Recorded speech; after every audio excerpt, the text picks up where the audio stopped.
الله وبركاته نحمده ونصلي على رسوله الكريم أما بعد فأعوذ بالله من الشيطان الرجيم بسم الله الرحمن الرحيم প্রিয় দিনী ভাই এবং বোনেরা, আজকে আমরা স্বপ্ন নিয়ে কথা বলবো। ইসলামে স্বপ্নের গুরুত্ব এবং তাৎপর্যের ব্যাপারে আমরা প্রায়ই অনেকের কাছ থেকে শুনে থাকি যে তারা ভয়ঙ্কর কিছু স্বপ্ন দেখে থাকেন, এবং অনেকে স্বপ্ন দেখে এই স্বপ্নের ব্যাখ্যা কি হতে পারে বা তাবির কি হতে পারে সেটি জানবার জন্য অনেক সময় আমাদের শরণাপন্ন হন, বা অনেক মানুষ অনেক ধরনের স্বপ্ন দেখে থাকেন। এ ব্যাপারে আমাদের কাছে ওনারা জানতে চান যে এই স্বপ্নের মানে কি, এটার তাৎপর্য কি, এটা অর্থবহ কিনা, বা তাদের কি করা উচিত। তো সেজন্য আজকে আমরা এই স্বপ্ন নিয়ে the significance of dream in Islam এই ব্যাপারে বিস্তর আলোচনা করবার চেষ্টা করব। আমা তাওফিকি ইল্লা বিল্লাহ।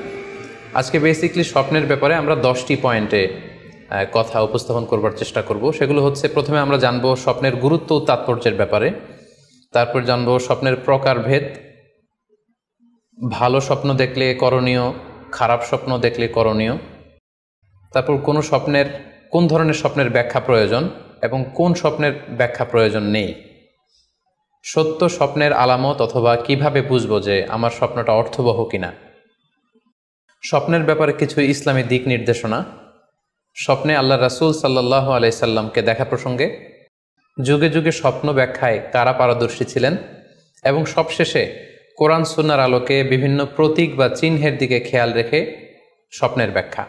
এই 10টি পয়েন্টে আজকে আমরা স্বপ্ন নিয়ে আলোচনা করার চেষ্টা করব ইনশাআল্লাহ। আমরা সাধারণত অনেকে মনে করে থাকি যে স্বপ্ন হচ্ছে নিছক একটি স্বপ্ন বা এটা কল্পনাপ্রসূত বিষয়। মুমিনের জীবনে বা বিশ্বাসীর জীবনে স্বপ্ন শুধু নিছক স্বপ্ন নয়, বরং এটা মুমিন জীবনে অনেক অর্থবহ এবং তাৎপর্যপূর্ণ। মুমিন জীবনে এটা একটা ভালো স্বপ্ন হতে পারে আল্লাহ তাআলার পক্ষ থেকে কোনো ধরনের সুসংবাদ কিংবা দিক নির্দেশনা, কিংবা হতে পারে বান্দার প্রতি সতর্কবাণী। একচোখা বস্তুবাদীরা বলে থাকে আমরা যখন ঘুমাই তখন মস্তিষ্ক আমাদের স্মৃতিগুলো নিয়ে নাড়াচাড়া করে, আমাদের স্মৃতিগুলোকে পুনর্বিন্যাস করে, আর সেটাই আমাদের কাছে স্বপ্ন হিসেবে ধরা দেয়। অর্থাৎ তারা বলতে চায় যে স্বপ্ন হচ্ছে ঘুমের ঘোরে আমাদের দৈনন্দিন জীবনে ঘটে যাওয়া আমাদের চিন্তা বা ভাবনার প্রতিচ্ছবি। কিন্তু ইসলামের দৃষ্টিতে স্বপ্ন শুধু আমাদের চিন্তা ভাবনার প্রতিচ্ছবি নয়, এটা হতে পারে আল্লাহ তাআলার পক্ষ থেকে সুসংবাদ, হতে পারে গ্ল্যাড টাইডিংস কিংবা সতর্কবাণী। তাই এই স্বপ্নের ব্যাপারে আমাদেরকে খুব ভালো ধারণা রাখা উচিত। শুরুতে আমরা বলবো যে এর গুরুত্ব এবং তাৎপর্য কতটুকু। স্বপ্ন হচ্ছে নবুয়তের সূচনা। নবুয়তের সূচনা হয়েছিল স্বপ্নের মাধ্যমে। আল্লাহ রাসূল সাল্লাল্লাহু আলাইহি ওয়াসাল্লাম যখন নবী হিসেবে অফিসিয়ালি অ্যাসাইন্ড হন, তার আগে তিনি টানা 6 মাস স্বপ্ন দেখেছেন, যেটা সহিহ বুখারীতে এসেছে। আউয়ালু মা বুদিআ বিহি রাসূলুল্লাহ সাল্লাল্লাহু আলাইহি ওয়াসাল্লাম আর-রুইয়া আস-সাদিকা ফিন-নাওম। রাসূল সাল্লাল্লাহু আলাইহি ওয়াসাল্লামের কাছে ওহী বা রেভেলেশনের সূচনা হয়েছিল স্বপ্নের মাধ্যমে। ফাকানা লা ইয়ারা রুইয়া ইল্লা জাআত মিসলা ফালাকিস সুবহি। আর রাতে স্বপ্নে রাসূল সাল্লাল্লাহু আলাইহি ওয়াসাল্লাম যা দেখতেন, দিনের বেলা সেটা প্রভাতের সূর্য কিরণের ন্যায় রাসূল সাল্লাল্লাহু আলাইহি ওয়াসাল্লামের কাছে সুস্পষ্ট হয়ে যেত। অর্থাৎ যা তিনি রাতে দেখতেন স্বপ্নে, দিনের বেলা সেটাই হুবহু ঘটে যেত। তো এই হাদিস থেকে আমরা বুঝতে পারি যে স্বপ্ন হচ্ছে ওহীর সূচনা, অর্থাৎ ওহীর সূচনাটা হয়েছিল স্বপ্নের মধ্য দিয়ে। পাশাপাশি আমরা জানি যে ইব্রাহিম আলাইহিস সালাম উনি স্বপ্নে দেখেছিলেন যে উনি ওনার কলিজার টুকরো সন্তান ইসমাঈল আলাইহিস সালামকে জবাই করছেন, যেটা সূরাতুস সাফফাতের 102 নম্বর আয়াতে আল্লাহ তাআলা আমাদেরকে বলছেন। ইব্রাহিম আলাইহিস সালাম বলেছিলেন, ইয়া বুনাইয়া ইন্নী আরা ফিল মানামি আন্নী আযবাহুক ফানজুর মাযা তারা। অর্থাৎ, হে আমার সন্তান ইসমাইল, আমি স্বপ্নে দেখেছি যে আমি তোমাকে জবাই করছি, এখন তোমার অভিমত কি, তোমার অপিনিয়ন কি? সাইয়েদনা ইসমাঈল আলাইহিস সালাম বলেছিলেন, ইফআল মা তুমার সাতাজিদুনি ইনশাআল্লাহু মিনাস সাবিরিন। মানে বাবা, আপনি স্বপ্নে যা দেখেছেন আপনি সেটাই করেন, আপনি আমাকে ধৈর্যশীলদের অন্তর্ভুক্ত পাবেন। ছেলের এই মন্তব্য শুনে সাইয়েদনা ইব্রাহিম আলাইহিস সালাম একটি ধারালো ছুরি নিয়ে সাইয়েদনা ইসমাঈল আলাইহিস সালামকে শুইয়ে দিয়ে জবাই করতে শুরু করলেন। তো এই ঘটনা থেকে বোঝা যায় নবীদের স্বপ্ন এটা সাধারণ কোনো স্বপ্ন নয়, এটা ওহীর অন্তর্ভুক্ত। নবীদের স্বপ্ন যদি নিছক স্বপ্নই হতো, তাহলে একটা স্বপ্নের উপর ভিত্তি করে সাইয়েদনা ইব্রাহিম আলাইহিস সালাম ওনার সন্তানকে জবাই করার জন্য উদ্যত হতেন না। তার মানে বোঝা গেল নবীদের স্বপ্ন হচ্ছে এটা মিন ওয়াহিল্লাহ, এটা আল্লাহ তাআলার পক্ষ থেকে নবীদের প্রতি ওয়াহি। পাশাপাশি আল্লাহ রাসূল সাল্লাল্লাহু আলাইহি ওয়াসাল্লাম যখন মক্কার কাফিরদের দ্বারা অত্যাচারিত হয়ে মদিনায় হিজরত করেছিলেন। মদিনায় যাওয়ার প্রায় 6 বছর পরে 6ষ্ঠ হিজরিতে তিনি স্বপ্ন দেখলেন যে তিনি আবার মক্কায় ফিরে গিয়েছেন। সেখানে তিনি মসজিদুল হারামে প্রবেশ করেছেন এবং বাইতুল্লাহ শরীফ তিনি তাওয়াফ করছেন। তো এই স্বপ্ন দেখার পরে আল্লাহ রাসূল সাল্লাল্লাহু আলাইহি ওয়াসাল্লাম সাহাবাদেরকে নিয়ে উমরা করার জন্য মক্কায় রওনা হলেন। এটাই প্রমাণ করে যে স্বপ্ন যদি নবীদের জন্য নিছক স্বপ্ন হতো তাহলে এই ঝুঁকি, এই রিস্ক আল্লাহ রাসূল সাল্লাল্লাহু আলাইহি ওয়াসাল্লাম নিতেন না। কিন্তু এই ঝুঁকি নিয়েও তিনি উমরা করতে গিয়েছিলেন। যদিও সে বছর তিনি উমরা করতে পারেননি, ওনাকে ফিরে আসতে হয়েছিল। তৎপরবর্তী বছর অর্থাৎ 7ম হিজরিতে তিনি এই উমরাটি সম্পাদন করেছিলেন। তো এই আয়াত এবং রাসূল সাল্লাল্লাহু আলাইহি ওয়াসাল্লামের এই ঘটনাকে কেন্দ্র করে বোঝা যায় স্বপ্ন শুধু নবীদের জন্য স্বপ্ন নয়, এটা ওহীর অন্তর্ভুক্ত। সূরাতুল ফাতহে আল্লাহ তাআলা ইরশাদ করছেন, লাকাদ সাদাকাল্লাহু রাসূলাহুর রুইয়া বিল হক লা তাদখুলুন্নাল মাসজিদাল হারামা ইনশাআল্লাহ। অর্থাৎ আল্লাহ তাআলা আপনার স্বপ্নকে হে নবী অবশ্যই সত্যায়ন করবেন এবং অচিরে ইনশাআল্লাহ আপনি মসজিদুল হারামে উমরা করার জন্য প্রবেশ করবেন। তাহলে প্রথমে আমরা জানলাম যে নবীদের কাছে ওহীর সূচনা, বিশেষ করে রাসূল সাল্লাল্লাহু আলাইহি ওয়াসাল্লামের কাছে ওহীর সূচনা হয়েছিল স্বপ্নের মধ্যে দিয়ে। এরপর আমরা জানলাম নবীদের স্বপ্ন নিছক স্বপ্ন নয়, এটা ওহীর অন্তর্ভুক্ত। এ পর্যায়ে আমরা জানব যে বিশ্বাসীদের জন্য, যারা মুমিন, তাদের জন্য স্বপ্নের গুরুত্ব কতটুকু। সেক্ষেত্রে আমরা সহিহ বুখারীর একটা হাদিস উল্লেখ করতে পারি, যেখানে আল্লাহ রাসূল সাল্লাল্লাহু আলাইহি ওয়াসাল্লাম বলেছেন, লাম ইয়াবকা মিনান নবুওয়াতি ইল্লাল মুবাশশিরাত। অর্থাৎ নবুয়ত আর পৃথিবীতে নেই, নবী হওয়ার সুযোগ আর পৃথিবীতে নেই, নবুয়ত বন্ধ হয়ে গিয়েছে। কিন্তু আল্লাহ তাআলার পক্ষ থেকে মুবাশশিরাত কিন্তু বন্ধ হয়নি, মুবাশশিরাত আসবে। সাহাবা জিজ্ঞেস করলেন, ওমাল মুবাশশিরাত, হে আল্লাহ রাসূল মুবাশশিরাত কি? আল্লাহ রাসূল সাল্লাল্লাহু আলাইহি ওয়াসাল্লাম বললেন, আর রুইয়া আস-সালেহা। মুবাশশিরাত হচ্ছে সত্য স্বপ্ন।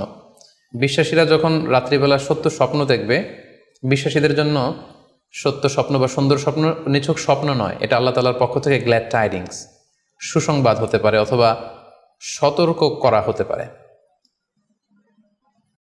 এমনকি আল্লাহ রাসূল সাল্লাল্লাহু আলাইহি সাল্লাম বলেছেন যে ভালো স্বপ্ন হচ্ছে নবুয়তির 46 ভাগের 1 ভাগ। সহিহ বুখারীতে এসেছে, আল্লাহর হাবিব সাল্লাল্লাহু আলাইহি ওয়াসাল্লাম ইরশাদ করেন, আর রুইয়া আস-সালিহা জুজউন মিন 46 জুজআন মিনান নবুওয়া। অর্থাৎ ভালো স্বপ্ন বা সত্য স্বপ্ন নবুয়তির 46 ভাগের 1 ভাগ। Could you imagine that? কি করে একজন বিশ্বাসী স্বপ্ন নবুয়তির 46 ভাগের 1 ভাগ হতে পারে? তার মানে মুমিনের স্বপ্ন, একজন বিশ্বাসীর স্বপ্নকে আল্লাহ তাআলা অনেক বেশি গুরুত্ব দিয়েছেন। এটা শুধু স্বপ্ন নয়, এটা হতে পারে আল্লাহ তাআলার পক্ষ থেকে একটা গাইডেন্স, হতে পারে কোনো গ্ল্যাড টাইডিংস, সুসংবাদ, হতে পারে কোনো সতর্কতা বাণী। এজন্য এই স্বপ্নকে, বিশ্বাসীদের স্বপ্নকে আল্লাহ রাসূল সাল্লাল্লাহু আলাইহি ওয়াসাল্লাম নবুয়তির 46 ভাগের 1 ভাগ বলে উল্লেখ করেছেন। কেন তিনি বিশ্বাসীদের স্বপ্নকে নবুয়তির 46 ভাগের 1 ভাগ বলে উল্লেখ করলেন? এর কারণ হচ্ছে, আমরা জানি যে আল্লাহ রাসূল সাল্লাল্লাহু আলাইহি সাল্লাম তিনি নবী হয়েছিলেন কত বছর বয়সে? জি, 40 বছর বয়সে। এবং তিনি পৃথিবী থেকে ইন্তেকাল করেছিলেন 63 বছর বয়সে। অর্থাৎ ওনার নবুয়তির পুরো ডিউরেশনটা ছিল 23 বছর। তাহলে নবুয়তির সময়সীমা ডিউরেশন ছিল 23 বছর। আর নবুয়তি প্রাপ্তির আগে তিনি টানা 6 মাস শুধু স্বপ্ন দেখতেন। তাহলে এই 6 মাসকে যদি আমরা 23 বছর দিয়ে 23 বছরের উপর ভাগ করি, তাহলে এটা 46 ভাগের 1 ভাগ হয়। এবং সে কারণে আল্লাহ রাসূল সাল্লাল্লাহু আলাইহি সাল্লাম সত্য স্বপ্নকে নবুয়তির 46 ভাগের 1 ভাগ বলে ঘোষণা করেছেন। এই পর্যায়ে আমরা জানবো স্বপ্নের প্রকার ভেদের ব্যাপারে। খুব সোজা সাপটা যদি বলতে হয়, তাহলে বলতে হবে যে স্বপ্ন হচ্ছে 3 প্রকার। একটা হচ্ছে আল্লাহ তাআলার পক্ষ থেকে, যেটা আল্লাহ দেখান। আরেকটি হচ্ছে শয়তানের পক্ষ থেকে, যেটি শয়তান মানুষকে দেখায়। আরেকটি হচ্ছে নিজের পক্ষ থেকে, অর্থাৎ সারাদিন আপনি যেটা নিয়ে কনসার্ন, সারাদিন আপনি আপনার চিন্তা ভাবনার মধ্যে যেই জিনিসটাকে স্থান দেন, সেটাই আপনি রাত্রিবেলা দেখেন। অর্থাৎ দিনের বেলা হয়তো কেউ খেলাধুলা নিয়ে খুব ব্যস্ত, সে খুব ফুটবল পছন্দ করে, সারাদিন ফুটবল খেলে। দেখা যাবে যে রাতের বেলাও সে স্বপ্নে দেখছে যে সে ফুটবল খেলছে, অথবা স্টেডিয়ামে যে সে ফুটবল খেলা দেখছে। দিনের বেলা হয়তো সে বাজারে যে ব্যবসা বাণিজ্য করে, রাতেও হয়তো দেখা যাচ্ছে সে যে জিনিসপত্র কিনছে, দরদাম করছে। সো এটা তার পক্ষ থেকে। তাহলে বেসিকলি স্বপ্ন হচ্ছে 3 ধরনের, একটা আল্লাহর পক্ষ থেকে, একটা শয়তানের পক্ষ থেকে, আরেকটা হচ্ছে নিজের পক্ষ থেকে, যেটা আমরা সহিহ মুসলিমের একটি বর্ণনা থেকে জানতে পারি, যেখানে আল্লাহ রাসূল সাল্লাল্লাহু আলাইহি ওয়াসাল্লাম ইরশাদ করছেন, আর রুইয়া সালাসা, স্বপ্ন হচ্ছে 3 ধরনের। ফারুইয়া আস-সালিহা বুশরা মিনাল্লাহ, যেটা ভালো স্বপ্ন সেটা হয় আল্লাহর পক্ষ থেকে। ওয়া রুইয়া তাহজিনুন মিনাশ শাইতান, আরেকটা স্বপ্ন থাকে যেটা শয়তানের পক্ষ থেকে, সেটা ভয় দেখানো হয়। ভয়ঙ্কর যদি কোনো দুঃস্বপ্ন দেখে থাকেন তাহলে এটা আল্লাহর পক্ষ থেকে নয়, এই স্বপ্নটা শয়তানের পক্ষ থেকে। আরেকটি হচ্ছে রুইয়া মিম্মা ইউহাদ্দিসুল মারউ নাফসাহু, আরেকটি স্বপ্ন ব্যক্তি সে নিজের সাথে নিজে স্বপ্নে হয়তো কথা বলে বা এমন কিছু দেখে যেটা সুসংবাদও নয়, যেটা ভয়ঙ্করও কিছু নয়, বরং সারাদিন সে যে বিষয়টি নিয়ে চিন্তা ভাবনা করতো রাতে সেটার একটা প্রতিচ্ছবি, সেটাই সে দেখতে পাচ্ছে। এটা হচ্ছে নিজের পক্ষ থেকে স্বপ্ন। তাহলে খুব সহজে আমরা এভাবে বলতে পারি যে স্বপ্ন তিন প্রকার, একটা হচ্ছে রাহমানি, আর একটা হচ্ছে শাইতানি, আর একটা হচ্ছে নাফসানি। আই রিপিট, আমি আবার বলছি, স্বপ্নের প্রথম প্রকার হচ্ছে রাহমানি, দ্বিতীয় প্রকার হচ্ছে শাইতানি, তৃতীয় প্রকার হচ্ছে নাফসানি। যেটা রাহমানি সেটা রহমানের পক্ষ থেকে আল্লাহ দেখান, আর যেটা শয়তানি সেটা শয়তানের পক্ষ থেকে, শয়তান ভীতিকর পরিবেশ তৈরি করার জন্য বা ভয় দেখানোর জন্য যেটা দেখায়। আরেকটা হচ্ছে নাফসানি, যেটাকে বলা হয় আদগাস ও আহলাম, যেটার কোনো মিনিং হয় না, অর্থাৎ নিজের পক্ষ থেকে নিজের চিন্তা ভাবনার প্রতিচ্ছবি। তাহলে শুরুতে আমরা জানবার চেষ্টা করব যে রাহমানি, যেটাকে আরবিতে বলা হচ্ছে রুইয়া বা রুইয়া সাদেকা বা সালেহা, সেটা কি, এবং সেটা যদি আমরা দেখি সেক্ষেত্রে আমাদের করণীয় কি। এক্ষেত্রে আমরা সহিহ বুখারীর একটি হাদিসকে উল্লেখ করতে পারি, যেখানে আল্লাহ রাসূল সাল্লাল্লাহু আলাইহি ওয়াসাল্লাম ইরশাদ করেছেন, ইযা রাআ আহাদুকুম রুইয়া ইউহিব্বুহা, তোমাদের কেউ যদি কোনো স্বপ্ন দেখে যে স্বপ্নটা সে পছন্দ করে, মানে স্বপ্নটা দেখে he feels good or she feels good, তার ভালো লাগছে, তাহলে বুঝতে হবে ফা ইন্নামা হিয়া মিনাল্লাহ, এই স্বপ্নটা আল্লাহর পক্ষ থেকে, এটা সাধারণ স্বপ্ন নয়, এটা খুবই অর্থবহ স্বপ্ন। তখন সে কী করবে? ফালিয়াহমাদিল্লাহ আলাইহা, সে তখন এই সুন্দর স্বপ্ন দেখার কারণে আল্লাহ শুকরিয়া করবে। ওয়াল ইউহাদ্দিস বিহা, এবং চাইলে সে এই স্বপ্নের কথা মানুষের কাছে বর্ণনা করতে পারে বা শেয়ার করতে পারে। তাহলে সহিহ বুখারীর এই হাদিসের ভাষ্য অনুযায়ী আমরা যেটা বুঝলাম, আমরা যদি ভালো কোনো স্বপ্ন দেখি তাহলে তিনটি কাজ করা যেতে পারে। প্রথমত আল্লাহর প্রশংসা করা, যেহেতু আমি ভালো একটি স্বপ্ন দেখেছি, আল্লাহর শুকরিয়া বা প্রশংসা আমরা করতে পারি। দ্বিতীয়ত চাইলে সুসংবাদ হিসেবে এই স্বপ্নটা আমি কারোর সাথে শেয়ার করতে পারি। আর তিন নাম্বার হচ্ছে এমন ব্যক্তিকে আমি শেয়ার করব যে আমাকে ভালোবাসে বা যে আমার শুভাকাঙ্ক্ষী, তা না হলে আমি হিংসার শিকার হতে পারি। কারণ আর নেয়ামাতু মাহসুদা, যে কোনো ধরনের নেয়ামতি, আপনি যদি আল্লাহর কোনো বিশেষ মার্সি, ব্লেসিংস বা নেয়ামত পেয়ে ধন্য হন, এটা সবার ভালো নাও লাগতে পারে, এটা সবার অন্তরে সহ্য নাও হতে পারে, ফলে আপনি হিংসার শিকার হতে পারেন। সো ভালো স্বপ্ন দেখলে আপনি চাইলে কারোর কাছে শেয়ার করতে পারেন, সেক্ষেত্রে সে যদি আপনার শুভাকাঙ্ক্ষী হয় বা আপনাকে পছন্দ করে, আপনাকে ভালোবাসে, এরকম কাছের কারোর সাথে আপনি শেয়ার করতে পারেন। আমরা সবাই নিঃসন্দেহে এরকম ভালো ভালো স্বপ্ন দেখতে চাই, আমরা কেউই ভয়ঙ্কর কোনো স্বপ্ন দেখতে চাই না। আমরা নিঃসন্দেহে এমন স্বপ্ন দেখতে চাই রাতের বেলায় যেই স্বপ্নে আল্লাহ তাআলার পক্ষ থেকে আমাদের জন্য দিক নির্দেশনা থাকবে, অথবা কোনো সুসংবাদ থাকবে, কিংবা থাকবে আগাম কোনো সতর্কতা বাণী। এ জাতীয় ভালো স্বপ্ন যদি আমরা দেখতে চাই তাহলে আমাদের কি করা উচিত? সেক্ষেত্রে সর্বপ্রথম আমাদের যেটা করতে হবে, আমাদেরকে সত্যবাদী হতে হবে। সাধারণত সত্যবাদীদের স্বপ্ন সত্য হয়ে থাকে। যেখানেই সত্য সেখানেই যেন আমার অবস্থান হয়, আমি যেন সবসময় সত্যের পক্ষে থাকি। দুই নম্বর হচ্ছে আকলুল হালাল, আমাকে হালাল খেতে হবে। যারা হালাল খায় তাদের স্বপ্ন সাধারণত সত্য হয় এবং অর্থবহ স্বপ্ন হয়। পাশাপাশি আল্লাহ তাআলার দেয়া যে আদেশ নিষেধ সেগুলো আমাকে মেনে চলতে হবে। 4 নম্বরে রাত্রিবেলা আমি যখন ঘুমাবো আমাকে অজু করে ঘুমাতে হবে। ওই ইয়ানামু আলা তাহারা, পবিত্রতার সাথে যদি কেউ ঘুমায় তাহলে অজু করে ঘুমালে রাতে সে যে স্বপ্ন দেখবে সাধারণত সে স্বপ্নটি সত্য হয়। যদি সম্ভব হয় ক্যাবলামুখী হয়ে শোয়া, ক্যাবলামুখী হয়ে আমরা শুতে পারি।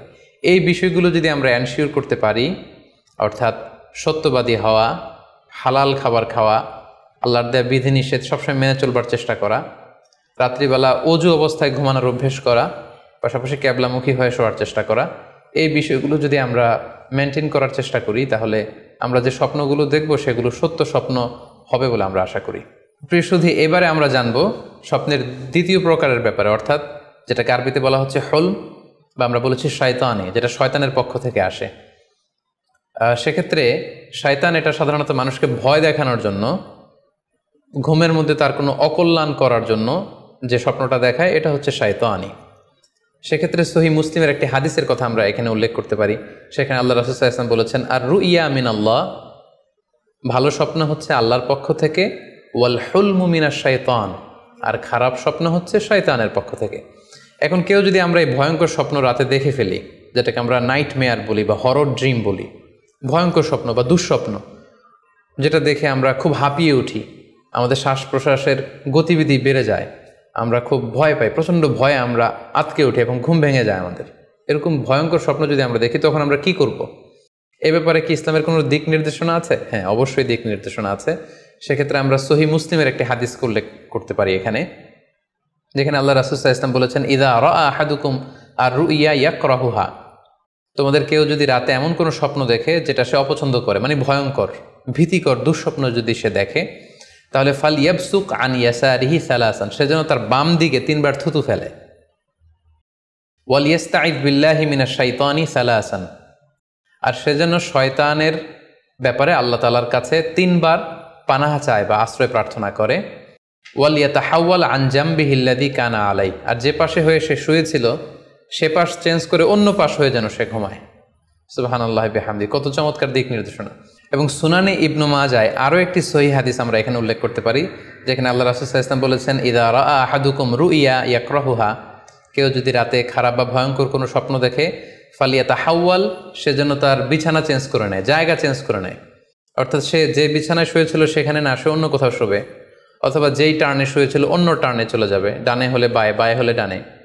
ওয়াল ইয়াতফুল আন ইয়াসারিহি সালাসান, এবং তার বাম দিকে যেন সে 3 বার থুতু ফেলে। ওয়াল ইয়াসআলিল্লাহ মিন খায়রিহা ওয়াল ইয়াতাআওয়ায মিন শাররিহা, এবং সে যেন এই স্বপ্নের ভালো দিকটা আল্লাহ তাআলার কাছে কামনা করে, এবং এই স্বপ্নের মন্দ বা অকল্যাণকর দিক থেকে যেন সে আল্লাহ তাআলার কাছে পানাহা চায়। সম্মানিত সুধীমণ্ডলী, এই হাদিস দুটির আলোকে আমরা বুঝতে পারি যে কেউ যদি হরর ড্রিম বা নাইট মেয়ার, যেটাকে আমরা দুঃস্বপ্ন বা ভয়ঙ্কর স্বপ্ন বলছি, এই ধরনের স্বপ্ন অনেকেই দেখে থাকে এবং আমাদের কাছে প্রায়ই বলে যে সে দুঃস্বপ্ন দেখে রাতের বেলা, ভয়ে সে ভটকে যায়, আটকে ওঠে, ঘুম ভেঙে যায়। এ জাতীয় দুঃস্বপ্ন যদি আপনারা কেউ দেখেন, সেক্ষেত্রে এই হাদিসের আলোকে আমরা বলতে পারি যে আপনি 6টি কাজ করবেন। 1 নম্বর হচ্ছে আপনি বাম দিকে 3 বার থুতু ফেলবেন। 2 নম্বর হচ্ছে 3 বার আপনি তাআউজ পড়বেন, অর্থাৎ আপনি পড়তে পারেন আউযু বিল্লাহি মিনাশ শাইতানির রাজিম, অর্থাৎ হে আল্লাহ, আমি বিতাড়িত শয়তানের ব্যাপারে আপনার কাছে পানাহ চাচ্ছি। অথবা আপনি পড়তে পারেন আউযু বিল্লাহি মিন শাররিহা, হে আল্লাহ, আমি এই শয়তানের অকল্যাণকর বা যেই এভিল সাইড আছে, খারাপ দিক আছে, এই ব্যাপারে আমি আপনার কাছে পানাহ চাচ্ছি। 3 বার আপনি এটা পড়বেন। 3 নম্বরে আপনি যদি আপনার ঘুমকে আবারও কন্টিনিউ করতে চান, তাহলে বা দিকে থেকে যদি স্বপ্ন দেখেন, তাহলে আপনি ডান দিকে টার্ন করবেন। আপনি ডান কাতে ঘুমাচ্ছিলেন এরকম যদি হয়, তাহলে বাম দিকে আপনি সরে যাবেন, অথবা যেখানে শুয়েছিলেন ওই জায়গাটা চেঞ্জ করে অন্য কোথাও শোবেন। 4 নম্বর হচ্ছে আপনি যদি ঘুম আর কন্টিনিউ করতে না চান, তাহলে আপনি অজু করে ফেলবেন। তাৎক্ষণিক আপনি আপনার ঘুম যদি আপনি কন্টিনিউ করতে না চান, অজু করে ফেলবেন এবং 2 রাকাত সালাত আদায় করবেন। 5 নাম্বার হচ্ছে এই স্বপ্ন আপনি কারোর সাথে শেয়ার করবেন না। এ ব্যাপারে আমরা সামনে বিস্তারিত বলছি। ভয়ঙ্কর স্বপ্ন দেখলে সাধারণত কারোর সাথে শেয়ার করবেন না। যদি শেয়ার করতে হয় তাহলে প্রলিফিক স্কলার, ভালো আলেম, যার এলেম আছে, যার আমল আছে, এরকম লোক, কিংবা আপনার ওয়েল উইশার যারা আছে, আপনার শুভাকাঙ্ক্ষী, এরকম কারোর সাথে শেয়ার করতে পারেন। 6 নাম্বার, যদি সুযোগ হয় আপনি কিছু চ্যারিটি করে দিতে পারেন, দান করে দিতে পারেন, কারণ সাদাকাতু তারুদ্দুল বালা, দান করলে, চ্যারিটি করলে এটা মানুষের বিপদ বা বালা মুসিবতকে দূর করে দেয়। এ পর্যায়ে আমরা শুনব স্বপ্নের 3 নম্বর প্রকারের ব্যাপারে, অর্থাৎ যেটাকে আমরা বলেছিলাম আদগাস ও আহলাম বা নাফসানি। এটা আল্লাহ তাআলাও দেখান না, যেটা শয়তানও ভয় দেখানোর জন্য দেখায় না, বরং এটা আমার চিন্তা ভাবনার প্রতিচ্ছবি। এটা সাধারণত অর্থহীন স্বপ্ন আমরা বলে থাকি, এটার কোনো অর্থ হয় না, বা আমার কল্পনাপ্রসূত স্বপ্ন। সারাদিন আমি যেটা নিয়ে ভাবি, যেটা নিয়ে আমি কনসার্ন বা টেন্সড, ওইটাই আমি রাতের বেলায় দেখছি। এ জাতীয় স্বপ্ন যদি আমরা দেখি, তাহলে এই স্বপ্নের কোনো অর্থ নেই, এটাতে কোনো দিক নির্দেশনা নেই, এটা সাধারণত অর্থহীন এবং কল্পনাপ্রসূত স্বপ্ন হয়ে থাকে। এই স্বপ্নের কোনো ব্যাখ্যা হয় না। সম্মানিত শুধু এ পর্যায়ে আমরা জানবো যে কোন স্বপ্নের ব্যাখ্যার প্রয়োজন হয় এবং কোন স্বপ্নের কোনো ব্যাখ্যার প্রয়োজন হয় না। সাধারণত ব্যাখ্যা প্রয়োজন হয় কি হয় না, এদিক থেকে স্বপ্ন 2 ধরনের। এক হচ্ছে সরিহ, মানে ডিরেক্ট ড্রিম, যেটা সুস্পষ্ট, অর্থাৎ রাতে আপনি যা স্বপ্নে দেখেছেন দিনের বেলা সেটাই ঘটতে দেখেছেন। আপনি রাতে স্বপ্ন দেখলেন আপনার কোনো একজন কাছের লোক মারা গিয়েছে, এরপরের দিন আপনি শুনলেন আসলেই সেই ব্যক্তিটি মারা গিয়েছে। অথবা রাতের বেলা আপনি কোনো একটা ঘটনা দেখলেন, তারপরের দিন সেই ঘটনাটাই আপনি ঘটতে দেখলেন। এটাকে বলা হয় ডিরেক্ট ড্রিম, মানে সুস্পষ্ট এবং সারিহ, একেবারে স্পষ্ট স্বপ্ন। এটার কোনো ব্যাখ্যার প্রয়োজন হয় না, কারণ আপনি যা দেখেছেন সেটাই ঘটেছে। আরেকটা প্রকার হচ্ছে গয়রু সরিহ, মানে যেটা স্পষ্ট নয়, ইনডিরেক্ট ড্রিম, যেটা অস্পষ্ট। এটা হচ্ছে সিম্বলিক বা আইকনিক ড্রিম। আপনি এমন অস্পষ্ট আইকনিক বা এমন কিছু সিম্বল দেখেছেন রাতে ঘুমের ঘোরে স্বপ্নে, যেটা থেকে সুস্পষ্ট আসলে কিছু বোঝা যায় না, বরং এখানে একটা সিম্বল আছে, এখানে একটা প্রতীক আছে বা আইকন আছে। এই জাতীয় যে স্বপ্নগুলো আছে সাধারণত এগুলোর ব্যাখ্যার প্রয়োজন হয়, যেহেতু আপনি বুঝতে পারছেন না যে এটা দিয়ে আসলে কি বোঝানো হচ্ছে। সম্মানিত সুধী, এ পর্যায়ে আমরা জানার চেষ্টা করব যে সত্য স্বপ্নের আলামত কি কি, অর্থাৎ কিভাবে বুঝবো যে আমি যে স্বপ্নটা দেখেছি এই স্বপ্নটা সত্য কিনা বা অর্থবহ কিনা। অনেকে আমাদের কাছে জানতে চায় যে আমি এই স্বপ্নটা দেখেছি, এটা কি সত্য স্বপ্ন, এটা কি অর্থবহ স্বপ্ন, বা এটা কি আল্লাহর পক্ষ থেকে কোনো গাইডেন্সমূলক বা দিক নির্দেশনা বা সুসংবাদমূলক স্বপ্ন। কিভাবে আমরা বুঝতে পারি? কিছু আলামত রয়েছে, কিছু নিদর্শন রয়েছে, যেগুলোর আলোকে কিন্তু আমরা সহজেই বুঝতে পারি যে স্বপ্নটা সত্য কিনা। সুনানে আবু দাউদের এক বর্ণনায় আল্লাহ রাসূল সাল্লাল্লাহু আলাইহি ওয়াসাল্লাম ইরশাদ করেছেন, আসদাকুন নাসি রুইয়া আসদাকুহুম হাদিসা। যে ব্যক্তি সত্য কথা বলে বেশি, তার স্বপ্ন সত্য হয় বেশি। তাহলে সহজে আমরা বুঝলাম, আপনি যদি সত্যবাদী হন, সাধারণত আপনার স্বপ্নগুলো জেনারেলি সত্য হবে। সেক্ষেত্রে সত্য স্বপ্ন বা অর্থবহ স্বপ্ন চেনার প্রথম আলামত হচ্ছে এই স্বপ্ন দেখে আপনার ভাল লাগবে। You feel good after seeing the dream. আপনি স্বপ্ন দেখার পরে আপনার খুব স্বস্তি লাগবে, আপনার ভালো লাগবে, আপনার কাছে এই স্বপ্নটা পছন্দ হবে, খুব ভালো লাগবে স্বপ্নটা। যদি এরকম ফিলিং হয় আপনার, তাহলে আপনি বুঝবেন এই স্বপ্নটা সত্য ছিল এবং অর্থবহ ছিল। 2 নাম্বার হচ্ছে true dreams are very short and concise. সত্য স্বপ্ন খুবই শর্ট হয়, কনসাইজ হয়। আরবিতে যেটাকে বলা হয় ওয়াদেহা জালিয়া, খুবই শর্ট, স্পষ্ট, ক্লিয়ার এবং কনসাইজ। অনেকে রাতে অনেক লম্বা লম্বা স্বপ্ন দেখে, লম্বা এপিসোড দেখে, একটার পর একটা ঘটনা দেখতে থাকে, মুভির মতো লম্বা লম্বা ঘটনা সে দেখতে থাকে। এই জাতীয় লম্বা লম্বা ঘটনা যদি আপনি দেখে থাকেন রাতে, বা এপিসোড আকারে একটার পর একটা ঘটনা যেটার সাথে কোনো মিল নেই, এই জাতীয় স্বপ্নের সাধারণত কোনো অর্থ হয় না, এগুলো অর্থবহ স্বপ্ন নয়। অর্থবহ স্বপ্ন চেনার 3 নাম্বার আলামত বা সাইন হচ্ছে রিপিটেশন। অর্থাৎ একই স্বপ্ন যদি আপনি বারবার দেখেন তাহলে বুঝতে হবে এটা অর্থবহ স্বপ্ন, এবং এটার মাধ্যমে আল্লাহ তাআলা আপনাকে কোনো দিক নির্দেশনা বা গাইডেন্স দিতে যাচ্ছেন। আপনাকে বোঝার চেষ্টা করতে হবে যে আসলে আল্লাহ তাআলা আপনাকে কি বোঝাতে চাচ্ছেন। তাহলে 3 নাম্বার হচ্ছে রিপিটেশন। বারবার যদি কোনো স্বপ্ন দেখেন, এই স্বপ্নটা সত্য হবে এবং অর্থবহ হবে। এটা নট নেসেসারি যে আপনি একাই বারবার দেখেন। একজন মানুষ একটা স্বপ্ন বারবার দেখলে যেমনি অর্থবহ, পাশাপাশি একই স্বপ্ন যদি অনেকে দেখে তাহলে সেই স্বপ্নটাও অর্থবহ। অর্থাৎ আপনি একটা স্বপ্ন প্রায় দিন দেখেন, তাহলে বোঝা যাচ্ছে এটা অর্থবহ স্বপ্ন। অথবা একটা স্বপ্ন অনেক লোক একসাথে দেখেছে, তারপরের দিন একে অপরের সাথে শেয়ার করে বোঝা গেল যে সবাই একই স্বপ্ন দেখেছে, তাহলে বোঝা যাবে এটা সাধারণ স্বপ্ন নয়, এটা অর্থবহ স্বপ্ন, মিনিংফুল স্বপ্ন। যেমন এক্ষেত্রে আমরা লাইলাতুল কদরের একটা হাদিসের কথা উল্লেখ করতে পারি। সহিহ বুখারীতে এসেছে, রমাদান মাসে সাহাবারা স্বপ্ন দেখলেন, অনেক সাহাবা একসাথে স্বপ্ন দেখলেন যে ওনাদেরকে বলা হচ্ছে রমাদানের শেষ দশকের শেষ 7 দিনের যে কোনো একদিন কদর হয়ে যেতে পারে। ওনারা সবাই এসে সাহাবা রিদওয়ানুল্লাহি তাআলা আলাইহিম আজমাইন আল্লাহ রাসূল সাল্লাল্লাহু আলাইহি ওয়াসাল্লামের কাছে বললেন, ইয়া রাসূলুল্লাহ, আমি স্বপ্নে দেখেছি যে বলা হচ্ছে কদরের জন্য রমজানের শেষ 7 দিনকে তালাশ করতে। আরেকজন এসে একই কথা বলল যে, ইয়া রাসূলুল্লাহ, আমি দেখেছি রমজানের শেষ 7 দিনে কদর হতে পারে। তো এরকম অনেক সাহাবা যখন আল্লাহ রাসূল সাল্লাল্লাহু আলাইহি ওয়াসাল্লামের কাছে এসে এই ঘটনা বলল, তখন আল্লাহ রাসূল সাল্লাল্লাহু আলাইহি ওয়াসাল্লাম বললেন, আরা রুইয়াকুম কদ তাওয়াতাআত ফিস সাবঈল আওয়াখির, যে আমি দেখতে পেলাম যে তোমাদের স্বপ্নটা রমজানের শেষ 7 দিনের ব্যাপারে ঐকমত্য হয়েছে। একই ধরনের স্বপ্ন তোমরা সবাই দেখেছো, তাই তোমরা রমজানের শেষ দশকের শেষের 7 দিনে কদর তালাশ করো। রমজানের শেষ দশকের শেষ 7 দিনে কদর হয়ে যাওয়ার সম্ভাবনা বেশি। সেই বুখারীর এই হাদিসের আলোকে কিন্তু আমরা বুঝতে পারলাম যে একটি স্বপ্ন, একই ধরনের ঘটনা যদি অনেকে দেখে তাহলে এটা অর্থবহ। পাশাপাশি এক্ষেত্রে আমরা আজানের হাদিসটি উল্লেখ করতে পারি। আমরা এখন নামাজের আগে যে আজান দেয়া হয়, শুরুর দিকে কিন্তু সাহাবাদের আজানের পদ্ধতি জানা ছিল না। তখন সাহাবারা আল্লাহ রাসূল সাল্লাল্লাহু আলাইহি ওয়াসাল্লামের সাথে কনসাল্ট করছিলেন যে কিভাবে আজান দেয়া যায়, অর্থাৎ কিভাবে ঘোষণা দেয়া যায় সালাতের জন্য। একজন সাহাবা বলল, আমরা আগুন জ্বালিয়ে দিব, আগুনের ধোঁয়া দেখে মদিনার সবাই বুঝবে যে এখন সালাতের সময়, তো সবাই চলে আসবে। আরেকজন বলল, না, প্রতিদিন আগুন জ্বালানো এটা নিরাপদ না, বরং আমরা খ্রিস্টানদের মতো বেল বাজিয়ে দিব। একজন বেল রিঙ্গার রাখবো, যে ঘন্টা বাজালে ঘন্টার আওয়াজ শুনে খ্রিস্টানদের মতো চার্চে যেন লোকজন আসে, বাকিরা সবাই নামাজ পড়তে চলে আসবে। তো এক একজনের এক এক পরামর্শ শুনে আল্লাহ রাসূল সাল্লাল্লাহু আলাইহি ওয়াসাল্লাম কোনো সিদ্ধান্তে আসতে পারলেন না। তারপরের দিন একজন সাহাবা চমৎকার একটি স্বপ্ন দেখলেন। তিনি স্বপ্নে দেখলেন, ওনার নাম হচ্ছে আবদুল্লাহ ইবনে যায়েদ ইবনে আব্দে রব্বি।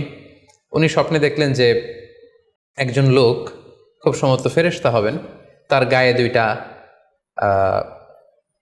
সবুজ রঙের জামা এবং তার হাতে বেল, ঘণ্টা। তখন তিনি ওনাকে জিজ্ঞেস করলেন, আপনি কি ঘণ্টা বিক্রি করেন? তখন স্বপ্নে সেই লোকটি বলল, ঘণ্টা দিয়ে তুমি কি করবে? তো সাহাবী বললেন যে ঘণ্টা দিয়ে আমরা নামাজের জন্য আহ্বান করব। তো স্বপ্নে সেই সবুজ কাপড় পরিহিত লোক বলল যে ঘণ্টার চাইতেও যদি চমৎকার একটা আইডিয়া তোমার সাথে শেয়ার করি, সেটাকে তুমি শুনবে? সাহাবী বললেন, হ্যাঁ শুনবো। তখন তিনি বললেন, ঘণ্টা না বাজিয়ে তোমরা উঁচু একটা জায়গায় দাঁড়িয়ে আল্লাহু আকবার, আল্লাহু আকবার, আল্লাহু আকবার, আল্লাহু আকবার, আশহাদু আল্লা ইলাহা ইল্লাল্লাহ, আশহাদু আন্না মুহাম্মাদুর রাসূলুল্লাহ, এই বাক্যগুলো তোমরা বলবে। এই বাক্যগুলোর মধ্য দিয়ে আল্লাহর বরত্বের ঘোষণা হবে, রাসূল সাল্লাল্লাহু আলাইহি ওয়াসাল্লামের রিসালাতের ঘোষণা হবে, মানুষকে চমৎকার বাক্যে নামাজের দিকে ডাকাও হবে, ফলে লোকজন নামাজেও চলে আসবে। এই চমৎকার কথা শুনে সাহাবা তো অবাক হয়ে গেল, ওনার ঘুম ভেঙে গেল। উনি সকালবেলা আল্লাহ রাসূল সাল্লাল্লাহু আলাইহি ওয়াসাল্লামের কাছে এসে পুরো ঘটনা শোনালেন যে একজন লোককে আমি দেখলাম হাতে ঘণ্টা, আমি বললাম ঘণ্টা কিনবো সালাতের আহ্বানের জন্য, তিনি আমাকে এই কয়েকটা বাক্য শিখিয়ে বললেন ঘণ্টা না বাজিয়ে এই বাক্যগুলো দিয়ে আহ্বান করলে কেমন হয়। আল্লাহ রাসূল সাল্লাল্লাহু আলাইহি ওয়াসাল্লাম এই স্বপ্নের কথা শুনে তিনি অভিভূত হলেন। তিনি বললেন, তুমি ঠিকই দেখেছ, তুমি সঠিক স্বপ্ন দেখেছ। যেহেতু বেলালের কণ্ঠ খুব দরাজ, বেলালকে ডাকো, আমাদের ঘণ্টাও বাজানোর দরকার নেই, আগুন জ্বালানোর দরকার নেই, বেলালকে বাক্যগুলো মুখস্থ করিয়ে দাও। বেলাল মসজিদে নববীর পাশে দাঁড়িয়ে আওয়াজ করে এই আজান দিবে, এই ঘোষণা দিবে। এই আজান শুরু হলো। বেলাল রাদিয়াল্লাহু তাআলা আনহু একটা উঁচু জায়গায় দাঁড়িয়ে আল্লাহু আকবার, আল্লাহু আকবার বলে তিনি আজান দিতে শুরু করলেন। এই বাক্যগুলো শুনে সাইয়েদনা ওমরে ফারুক দৌড়াতে দৌড়াতে আল্লাহ রাসূল সাল্লাল্লাহু আলাইহি ওয়াসাল্লামের কাছে আসলেন। এসে বললেন, ইয়া রাসূলুল্লাহ, বেলাল এই বাক্যগুলো কোত্থেকে শিখেছে? গত রাতে তো আমি দেখেছি যে আমাকে একজন লোক বলেছে যে তোমরা এই বাক্যগুলোকে ব্যবহার করে লোকজনকে সালাতের জন্য আহ্বান করো। আল্লাহ রাসূল সাল্লাল্লাহু আলাইহি ওয়াসাল্লাম শুনে অবাক হলেন। অর্থাৎ ওই সাহাবী ঠিক যেমন স্বপ্ন দেখেছেন, ইসলামের দ্বিতীয় খলিফা সাইয়েদনা ওমরে ফারুক রাদিয়াল্লাহু তাআলা আনহু উনিও একই স্বপ্ন দেখেছেন। তার মানে একই স্বপ্ন যদি একাধিক লোকজন দেখে থাকে, সেটা যেমনি অর্থবহ, আবার আপনি একাও যদি একটি স্বপ্ন বারবার বারবার দেখেন, সেটাও অর্থবহ। আমরা আজান যে কিভাবে ইন্ট্রোডিউস হলো মুসলিম কমিউনিটির মধ্যে, এই হাদিসের আলোকে বুঝতে পারি যে কোনো স্বপ্ন আপনি বারবার দেখলে বা অনেকে একই স্বপ্ন দেখলে সে স্বপ্নটা অর্থবহ হবে। অর্থবহ স্বপ্ন দেখার 4 নম্বর সাইন হচ্ছে শেষ রাতের স্বপ্ন সাধারণত অর্থবহ হয়। অর্থাৎ লাস্ট 1/3 অফ দ্য নাইট, রাতের শেষাংশে যদি আপনি ফজরের আগ দিয়ে যে স্বপ্নটা মানুষ দেখে, সাধারণত এই স্বপ্নটা অর্থবহ হয়, এটা সত্য স্বপ্ন হয়। কারণ এই টাইমে আল্লাহ তাআলা প্রথম আকাশে নেমে আসেন বা মনোনিবেশ করেন এবং ডাকতে থাকেন, কার রিজিকের দরকার আমি রিজিক দেব, কার অর্থের দরকার আমি অর্থ এর ব্যবস্থা করে দেব, কার কি দরকার আমার কাছে চাও, অসুস্থরা আমি তাদেরকে সুস্থ করে দেব। সো ওই টাইমে আল্লাহ তাআলার বিশেষ একটা রহমত পৃথিবীতে নেমে আসে, ফলে শেষ রাতের স্বপ্ন সাধারণত অর্থবহ স্বপ্ন হয়। পাশাপাশি হাদিসে এসেছে যে কিয়ামতের আগ দিয়ে মুমিনরা যে স্বপ্নগুলো দেখবে, এই স্বপ্নগুলো সাধারণত অর্থবহ হবে। অর্থাৎ কিয়ামতের একেবারে আগ মুহূর্তে যখন মুসলমানরা খুব স্ট্রাগল করবে, মুসলমানরা যখন খুব বিপদে থাকবে, তখন মুসলমানদের যে স্বপ্নগুলো তারা রাতের বেলা দেখবে, এগুলো মিথ্যা হবে না, বেশিরভাগ স্বপ্নই সত্য হবে, অর্থবহ হবে। যেটা আমরা সহিহ বুখারীর একটা হাদিস থেকে জানতে পারি, যেখানে আল্লাহ রাসূল সাল্লাল্লাহু আলাইহি ওয়াসাল্লাম ইরশাদ করেছেন, ইযা ইকতারাবা যামানু লাম তাকাদ রুইয়াল মুমিনি তাকযিব। অর্থাৎ কিয়ামতের সময় যত ঘনিয়ে আসবে, কাছাকাছি আসবে, মুমিন বা বিশ্বাসীদের স্বপ্ন ঠিক তত সঠিক হতে থাকবে। মুমিনদের তখনকার স্বপ্ন বেশিরভাগই সত্য হবে, সেটা মিথ্যা হবে না। তাহলে এই হাদিস থেকে আমরা জানলাম কিয়ামতের আগ দিয়ে মুমিনরা যে স্বপ্নগুলো দেখবে, এগুলো সত্য হবে, অর্থবহ হবে। এ পর্যায়ে আমরা জানবার চেষ্টা করব যে স্বপ্নের ব্যাপারে কিছু ইসলামের দিক নির্দেশনা রয়েছে। আমরা যদি এই দিক নির্দেশনাগুলো, গাইডেন্সগুলো মেনে চলি, তাহলে স্বপ্ন নিয়ে আমাদের খুব একটা কনফিউশনে থাকতে হবে না। সেক্ষেত্রে প্রথম গাইডলাইন হচ্ছে অপ্রয়োজনে স্বপ্ন অন্যের সাথে শেয়ার না করা। Do not mention the dream for interpretation except a prolific scholar or any well wisher to you. কেউ যদি খুব বড় আলেম হয়ে থাকেন, শায়েখ হয়ে থাকেন, তার এলম আছে, আমল আছে, এরকম কারো কাছে শেয়ার করতে পারেন। অথবা আপনার শুভাকাঙ্ক্ষী, আপনাকে ভালো অ্যাডভাইস করতে পারে, আপনাকে পছন্দ করে, এরকম লোক ছাড়া কারোর কাছে স্বপ্ন শেয়ার করা যাবে না। সুনানি তিরমিজিতে স্বপ্ন অন্যের সাথে শেয়ার না করার ব্যাপারে একটি হাদিস এসছে, যেখানে আল্লাহ রাসূল সাল্লাল্লাহু আলাইহি সাল্লাম বলেছেন, লা ইয়াকুসুহা ইল্লা আলা ওয়াদ্দিন, অর্থাৎ যে তোমাকে পছন্দ করে এমন কারো কাছে ছাড়া স্বপ্ন শেয়ার করবে না। অথবা আউজি রাইন, এমন লোক যে ডিসিশন দিতে পারে, he can advise you, he can provide you the right decision, এরকম লোক যদি আপনার কাছের শুভাকাঙ্ক্ষীদের মধ্যে থেকে কেউ থেকে থাকে, আপনি তার সাথে শেয়ার করতে পারেন। ওয়ালা ইউহাদ্দিসু বিহা ইল্লা লাবিবান আও হাবিবান, সে আপনার হাবিব, সে আপনার বন্ধু, সব কাছের লোক, বজম ফ্রেন্ড, আপনার শুভ কামনা করে সব সময়, এই জাতীয় লোকের কাছে আপনি স্বপ্ন শেয়ার করতে পারেন। অন্য এক বর্ণনায় এসেছে, ওয়ালা ইয়াকুসুর রুইয়া ইল্লা আলা আলিমিন আও নাসিহ, স্বপ্ন শেয়ার করতে হলে ভালো আলেমের কাছে শেয়ার করো, অথবা নাসিহ, যে তোমাকে ভালো অ্যাডভাইস করতে পারবে, উপদেশ দিতে পারবে, এরকম কারো কাছে শেয়ার করো, অন্য কারো কাছে নয়। সুনানে তিরমিজিতে এ ব্যাপারে একটি বাব রচনা করা হয়েছে, যে বাবু লা তাকুসুর রুইয়া ইল্লা আলা আলিম আও নাসিহ, আলেম বা শুভাকাঙ্ক্ষী নসিহতকারী ছাড়া কারো কাছে স্বপ্ন শেয়ার করা যাবে না। এর কারণ হচ্ছে, আমরা আগেই বলেছি যে আপনি স্বপ্নে যদি ভালো কিছু দেখে থাকেন, এটা এমন কারো কাছে যদি শেয়ার করেন যে আপনাকে পছন্দ করে না, তাহলে আপনি হিংসার শিকার হতে পারেন। সেক্ষেত্রে আমরা সূরা ইউসুফের 5 নম্বর আয়াতের কথা খেয়াল করতে পারি, যেখানে ইউসুফ আলাইহিস সালাম বলেছিলেন যে ইয ক্বালা ইউসুফু লি আবিহি ইয়া আবাতি ইন্নী রাআইতু আহাদা আশারা কাওকাবান ওয়া শামসা ওয়াল কমারা রাআইতুহুম লি সাজিদিন ক্বালা ইয়া বুনাইয়া লা তাকসুস রুইয়াকা আলা ইখওয়াতিকা ফায়াকিদু লাকা কাইদা। ছোট্ট ইউসুফ আলাইহিস সালাম তিনি স্বপ্নে দেখলেন যে চন্দ্র, সূর্য এবং আকাশের 11টা তারা সব কিছু ওনার সম্মানে সিজদায় লুটিয়ে পড়েছে। তো ইয়াকুব আলাইহিস সালাম ওনার ছেলেকে বললেন যে, বাবা ইউসুফ, খবরদার, সাবধান, এই স্বপ্নের কথা তুমি তোমার ভাইদেরকে বলতে যেও না। যদি তুমি তোমার ভাইদের সাথে এই চমৎকার স্বপ্নের কথা শেয়ার করো, তাহলে ফায়াকিদু লাকা কাইদা, তারা তোমাকে নিয়ে হিংসা করবে, ষড়যন্ত্র করবে। তাহলে আমরা বুঝলাম যে যার তার কাছে চাইলেই আমরা স্বপ্ন শেয়ার করতে পারবো না, বরং এক্ষেত্রে বুঝে শুনে সাবধানে শেয়ার করতে হবে। এক্ষেত্রে মুস্তাদরেকে হাকিমে একটি চমৎকার হাদিস উল্লেখ হয়েছে, সেটি হচ্ছে কেন যে কারো কাছে স্বপ্ন শেয়ার করা যাবে না, করলে সমস্যা কি। সেক্ষেত্রে বলা হয়েছে যে ফাইন্না রুইয়া তাকাউ আলামা তুআব্বার, অর্থাৎ স্বপ্নের ব্যাখ্যা তেমনই হয়ে থাকে যেমন এটার ব্যাখ্যা করা হয়। এই ব্যাপারটা কিন্তু সাধারণ কোনো কথা নয়। আপনি একজনের কাছে, যার কোনো জ্ঞান নেই স্বপ্নের ব্যাপারে, হুট করে তার কাছে স্বপ্নের ব্যাখ্যা জানতে চাইলেন, আর তিনিও হুট করে এমন একটা ব্যাখ্যা করে দিল, ফলে দেখা যাবে উনি যেটা ব্যাখ্যা করেছেন সেটাই ঘটবে আপনার জীবনে। সো স্বপ্নের কথা যে কারো কাছে বলতে নেই। ফাইন্না রুইয়া তাকাউ আলামা তুআব্বার, কেননা স্বপ্নের ব্যাখ্যা তেমন হয়ে থাকে যেমন এটার ব্যাখ্যা করা হয়। সো ব্যাখ্যা যদি কেউ করতে চান, আপনি ভালো ব্যাখ্যা করবেন, জেনে শুনে বুঝে তার শুভাকাঙ্ক্ষী হয়ে সুন্দর ব্যাখ্যা করবেন, কেননা খারাপ কোনো ব্যাখ্যা করে দিলে সেই ব্যাখ্যাই হয়ে যেতে পারে। স্বপ্নের কথা কেন যে কোনো মানুষের কাছে শেয়ার করতে নেই, তার কারণ হিসেবে আমরা সুনানে দারমির একটি হাদিসকে এখানে উল্লেখ করতে পারি, যে হাদিসটিকে ইবনে হাজার আল আসকালানি উনি ওনার ফাথুল বারিতে হাসান বলে উল্লেখ করেছেন। আল্লাহ রাসূল সাল্লাল্লাহু আলাইহি ওয়াসাল্লামের কাছে মদিনাতে প্রায় একজন নারী এসে স্বপ্নের ব্যাখ্যা জানতে চাইতেন। সে নারী বলতেন যে, ইয়া রাসূলুল্লাহ, আমি প্রায় স্বপ্নে দেখি যে আমার ঘরের একটি পিলার ভেঙে গিয়েছে এবং আমি অন্ধ সন্তান প্রসব করেছি। এই নারীর স্বামী ছিল ব্যবসায়ী এবং সারা বছর ব্যবসার কারণে বিভিন্ন জায়গায় তিনি ঘুরে বেড়াতেন, এবং যখন ফিরে আসতেন, যাওয়ার সময় তিনি স্ত্রীকে প্রেগনেন্ট অবস্থায় রেখে যেতেন, অর্থাৎ গর্ভবতী, আর এই বাচ্চাকে পেটে নিয়ে এই নারী সবসময় এই স্বপ্ন দেখতে থাকতেন। তো রাসূল সাল্লাল্লাহু আলাইহি ওয়াসাল্লাম স্বপ্নের ব্যাখ্যা বললেন, তুমি চিন্তা করো না, তোমার স্বামী সহি সালামতে ফিরে আসবে এবং তুমি সুন্দর সন্তান প্রসব করবে, ভালো সন্তান। এভাবেই চলছিল, যতবার তার স্বামী ফিরে আসে, সুস্থভাবে ফিরে আসে এবং সে সুন্দর সন্তান জন্ম দিচ্ছিল। হঠাৎ একবার সে নারী আল্লাহ রাসূল সাল্লাল্লাহু আলাইহি ওয়াসাল্লামের বাসায় এসে দেখলেন যে আল্লাহ রাসূল সাল্লাল্লাহু আলাইহি ওয়াসাল্লাম ঘরে নেই। আম্মাজান আয়েশাকে তিনি বললেন যে, আমি সবসময় এরকম স্বপ্ন দেখি। তখন আম্মাজান আয়েশা বললেন, তাহলে এই স্বপ্নের ব্যাখ্যা জানার জন্যই তুমি রাসূল সাল্লাল্লাহু আলাইহি ওয়াসাল্লামের কাছে আসো, তুমি কি স্বপ্ন দেখো?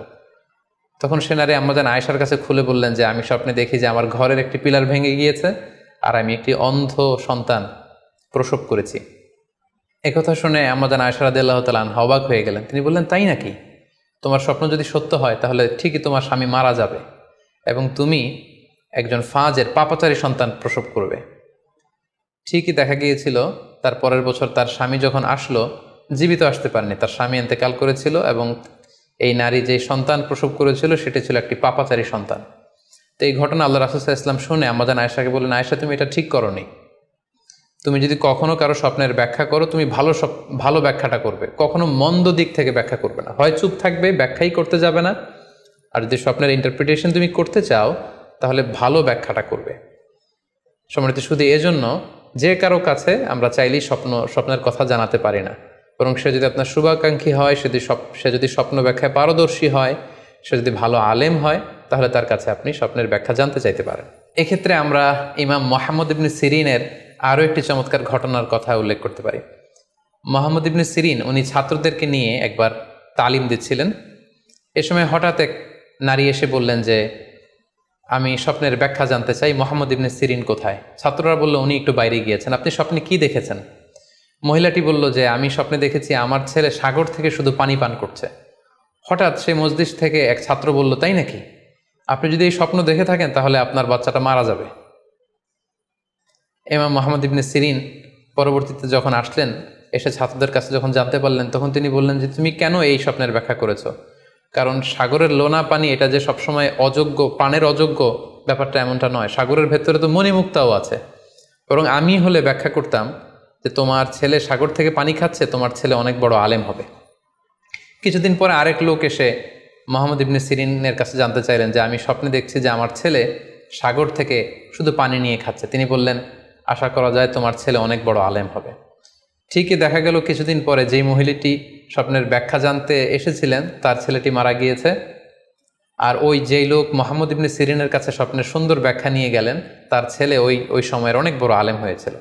এজন্য সম্মানিত শুধু যে কারো কাছে স্বপ্নের ব্যাখ্যা জানতে চাইতে নেই, আর স্বপ্নের ব্যাখ্যা যদি করতে হয় ভালো ব্যাখ্যা করতে হবে, তা না হলে চুপ থাকতে হবে। স্বপ্নের ক্ষেত্রে ইসলামের যে দিক নির্দেশনা, সেক্ষেত্রে আরও একটি দিক নির্দেশনা হচ্ছে স্বপ্ন কখনো শরীয়তের দলিল হতে পারে না। কেবলমাত্র নবীদের স্বপ্নই হচ্ছে ওহী, কিন্তু আমরা যারা সাধারণ মুসলমান আমাদের স্বপ্ন কখনো শরীয়তের দলিল হতে পারে না।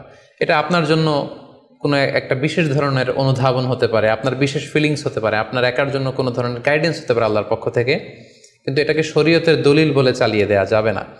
আমরা প্রায় শুনি অমুক পীর সাহেব একটা স্বপ্ন দেখেছেন এবং তার মুরিদেরা এই স্বপ্নের আলোকে বিভিন্ন কাজ করতে শুরু করেছেন, এটাকে শরীয়তের অংশ মনে করে। খুব রিসেন্টলি করোনা ভাইরাস আউটব্রেকের টাইমে মামুন মারুফ নামে এক ছেলের স্বপ্নের কথা আমরা শুনেছিলাম যে ইটালিতে সে স্বপ্ন দেখেছে করোনা ভাইরাসের সাথে কথা বলেছে। আসলে এই জাতীয় স্বপ্ন কখনো শরীয়তের কোনো সোর্স বা এভিডেন্স হতে পারে না। খুব রিসেন্টলি বুয়েট থেকে পাশ করা মুশতাক মোহাম্মদ আরমান নামে একজন লোকের কথা আমরা শুনেছি যে তিনি দাবি করেছেন তিনি ইমাম মাহাদি, এবং তিনি দাবি করেছেন যে স্বপ্নে তাকে আল্লাহ তাআলা ইমাম মাহাদি বলে পরিচয় করিয়ে দিয়েছে, ফলে লোকজন এসে তার হাতে বায়াত হচ্ছে। অথবা অনেকে দাবি করে থাকেন যে স্বপ্নে তিনি ফকিরি পেয়েছেন, স্বপ্নে এটা হয়েছে সেটা হয়েছে। এরকম কোনো ধরনের স্বপ্নই কিন্তু শরীয়তের অংশ, শরীয়তের দলিল বা এভিডেন্স হতে পারে না। এ পর্যায়ে আমরা জানবার চেষ্টা করব যে স্বপ্নে রাসূলুল্লাহ সাল্লাল্লাহু আলাইহি ওয়াসাল্লামকে দেখা প্রসঙ্গে অনেকে স্বপ্নে আল্লাহ রাসূল সাল্লাল্লাহু আলাইহি ওয়াসাল্লামকে দেখেন, এবং আসলে রাসূল সাল্লাল্লাহু আলাইহি ওয়াসাল্লামকে স্বপ্নে দেখেন কিনা এ ব্যাপারে তাদের মধ্যে অনেক প্রশ্ন থেকে থাকে। এক্ষেত্রে আমরা সহিহ বুখারীর একটি চমৎকার হাদিস উল্লেখ করতে পারি, যেখানে আল্লাহ রাসূল সাল্লাল্লাহু আলাইহি ওয়াসাল্লাম ইরশাদ করেছেন, মান রাআনি ফিল মানামি ফাকাদ রাআনি, যে আমাকে স্বপ্নে দেখলো, আল্লাহ রাসূল সাল্লাল্লাহু আলাইহি ওয়াসাল্লাম নিজে বলছেন যে আমাকে স্বপ্নে দেখলো সে আসলেই আমাকেই দেখলো। কারণ ফা ইন্না শাইতানা লা ইয়াতামাসসালু ফি সূরাতি, শয়তান কখনো আমার আকৃতি, আমার শেপ ধারণ করতে পারে না। অর্থাৎ আপনি যদি রাসূল সাল্লাল্লাহু আলাইহি ওয়াসাল্লামকে স্বপ্নে দেখেন তাহলে আপনি রাসূল সাল্লাল্লাহু আলাইহি ওয়াসাল্লামকেই দেখেছেন, আপনি শয়তানকে দেখেননি। কারণ শয়তান কখনো রাসূল সাল্লাল্লাহু আলাইহি ওয়াসাল্লামের আকৃতি ধারণ করতে পারে না। তাহলে এই হাদিসের আলোকে আমরা বুঝলাম শয়তান কখনো আল্লাহ রাসূল সাল্লাল্লাহু আলাইহি ওয়াসাল্লামের আকৃতি বা শেপ ধারণ করতে পারে না। তখন প্রশ্ন হচ্ছে আসলে আপনি রাসূল সাল্লাল্লাহু আলাইহি ওয়াসাল্লামকে দেখেছেন নাকি অন্য কাউকে দেখেছেন? শয়তান হয়তো রাসূল সাল্লাল্লাহু আলাইহি ওয়াসাল্লামের আকৃতি ধারণ করলো না, একজন সুশ্রী বয়োবৃদ্ধ সুন্দর আকৃতির মানুষের চেহারা ধারণ করে শয়তান এসে বলল যে আমি আল্লাহ রাসূল। তখন আপনি কিভাবে বুঝবেন যে আপনি রাসূল সাল্লাল্লাহু আলাইহি ওয়াসাল্লামকে দেখেছেন নাকি শয়তানের ধারণ করা অন্য কোনো মানুষের আকৃতিতে কাউকে আপনি দেখেছেন? সেক্ষেত্রে বোঝার মাধ্যম হচ্ছে আল্লাহ রাসূল সাল্লাল্লাহু আলাইহি ওয়াসাল্লামের দাড়ি কেমন ছিল, চেহারা কেমন ছিল, চুল কেমন ছিল, দৈহিক গড়ন কেমন ছিল, আকৃতি কেমন ছিল, এগুলো কিন্তু আমরা হাদিস থেকে পাই, কিংবা শামায়েলে তিরমিজিতে রাসূল সাল্লাল্লাহু আলাইহি ওয়াসাল্লামের বডি স্ট্রাকচার, ওনার চেহারা, ওনার অবয়বের ব্যাপারে বর্ণনা পাই। আপনি স্বপ্নে যাকে দেখেছেন তার চেহারা, আকৃতি এবং বর্ণনা যদি রাসূল সাল্লাল্লাহু আলাইহি ওয়াসাল্লামের দৈহিক বর্ণনার সাথে মিলে যায়, তাহলে বোঝা যাবে যে আপনি আসলেই আল্লাহ রাসূল সাল্লাল্লাহু আলাইহি সাল্লামকে দেখেছেন।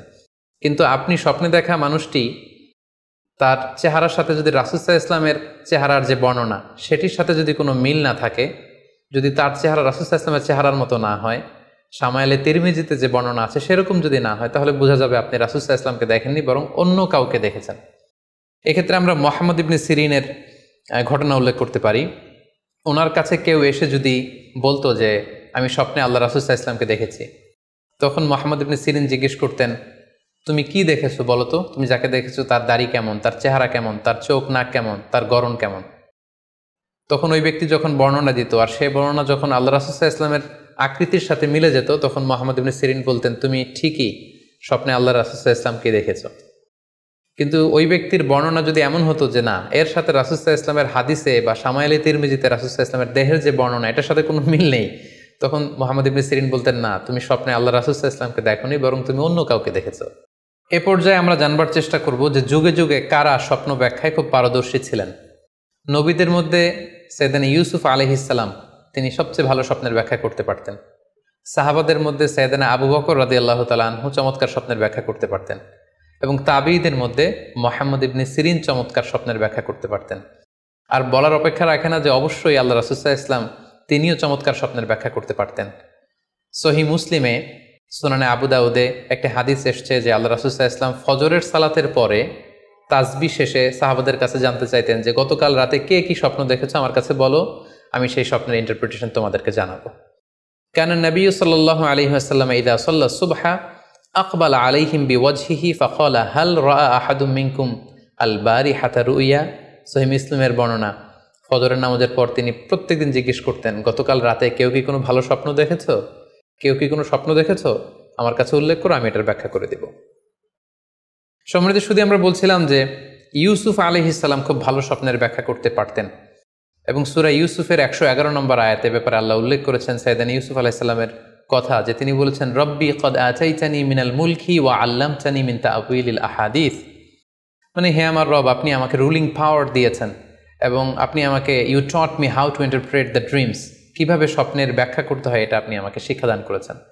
এবং সূরা ইউসুফে আমরা জানি যে 3টি স্বপ্নের কথা সেখানে উল্লেখ রয়েছে। ইউসুফ আলাইহিস সালাম নিজেই একটি স্বপ্ন দেখেছিলেন ছোটবেলায়, তারপর 2জন প্রিজনার ইউসুফ আলাইহিস সালামের সাথে জেলখানায় ছিল, তাদের 2টা স্বপ্নের ব্যাখ্যা তিনি করে দিয়েছেন, এবং মিশরের তৎকালীন যে রাজা কিং, সেই কিংয়ের স্বপ্নের ব্যাখ্যাও সাইয়েদনা ইউসুফ আলাইহিস সালাম করে দিয়েছিলেন।